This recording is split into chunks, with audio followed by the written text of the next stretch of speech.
Hello friends, Joe சமையல் இன்னைக்கு ஒரே மட்டன் குழம்பு வச்சுட்டு அதில் எப்படி 2 ரெசிபி பண்ணலான்னு பார்க்கலாம். மட்டன் குழம்பு அண்ட் மட்டன் சுக்கா. இந்த ரெசிபி ரொம்ப டேஸ்ட்டாக இருக்கும். இதுக்கு வந்து 1 கிலோ மட்டன் எடுத்துட்டு, ஒரு தக்காளி, கொஞ்சம் மஞ்சள் தூள் சேர்த்து, கூடவே நிறையா வெங்காயம், சின்ன வெங்காயம் எந்த அளவுக்கு மட்டன் சேர்க்குறோமோ அந்த அளவுக்கு குழம்பு நல்லாயிருக்கும். சின்ன வெங்காயம் சேர்த்துக்கோங்க. இதுக்கு தேவையான அளவு உப்பு.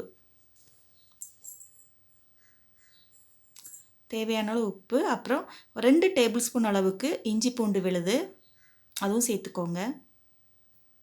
2லேருந்து 3 டேபிள் ஸ்பூன் அளவுக்கு சேர்த்துக்கலாம். இப்போ நான் ஒரு துண்டு தேங்காய் வச்சுட்டு கொஞ்சம் சீரகம் சேர்த்து சோம்பு வச்சு நல்லா அம்மியில் அரைச்சிக்கலாம். மட்டன் நல்லா வெந்துடுச்சு. ஒரு 3-4 விசில் விட்டுக்கோங்க. சில மட்டன் சீக்கிரம் வெந்துடும், சில மட்டன் வந்து கொஞ்சம் லேட் ஆகும். அதோட இதை பார்த்து விட்டுக்கோங்க, வேக வச்சுக்கோங்க. உங்கள் வீட்டில் சின்ன குழந்தைங்க இருந்தாங்கன்னா ஒரு 1/2 டம்ளர் அதில் சூப் எடுத்து கொடுங்க, ரொம்ப நல்லது குழந்தைங்களுக்கு. இப்போ ஒரு கடாயில் எண்ணெய் சேர்த்துட்டு கடுகு, உளுத்தம்பருப்பு, வெங்காயம், கருவேப்பிலலாம் சேர்த்துக்கோங்க. கடுகு பொரிஞ்சதுக்கப்புறம் எல்லாம் வதங்கினதுக்கப்புறம் நம்ம எடுத்து வச்சுருக்க வேக வச்சுருக்க மட்டன் குழம்பு சேர்த்துக்கலாம். சேர்த்துட்டு ஒரு 3 டேபிள் ஸ்பூன் அளவுக்கு மல்லித்தூள் சேர்த்துக்கோங்க. ஒரு 4 டீஸ்பூன் அளவுக்கு வத்தல் தூள் சேர்த்துக்கோங்க. இப்போ மரைச்சி வச்சுருக்கிற தேங்காய் அப்புறம் சீரகம் அந்த விழுதை சேர்த்துக்கோங்க. அதோட கொஞ்சம் தண்ணி சேர்த்துக்கோங்க. சேர்த்துட்டு நல்லா வேக வச்சுக்கோங்க. நல்லா வெந்துடுச்சு. இப்போ இது கூடவே கொஞ்சமாக மல்லி எல்லாம் சேர்த்துக்கோங்க.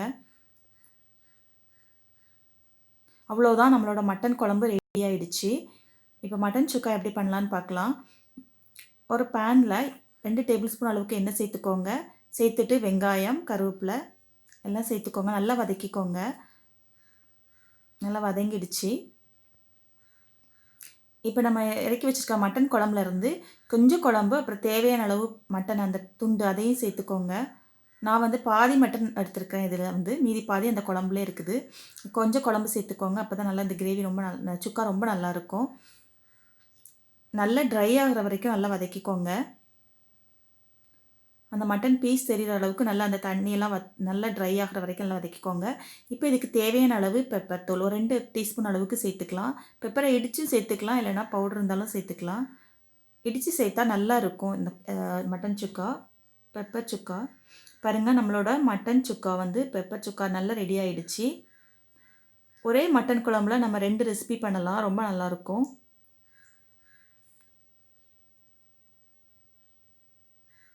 இந்த வீடியோ பிடிச்சிருந்தா ஜோ சமையலை சப்ஸ்கிரைப் பண்ணுங்கள். தேங்க்யூ.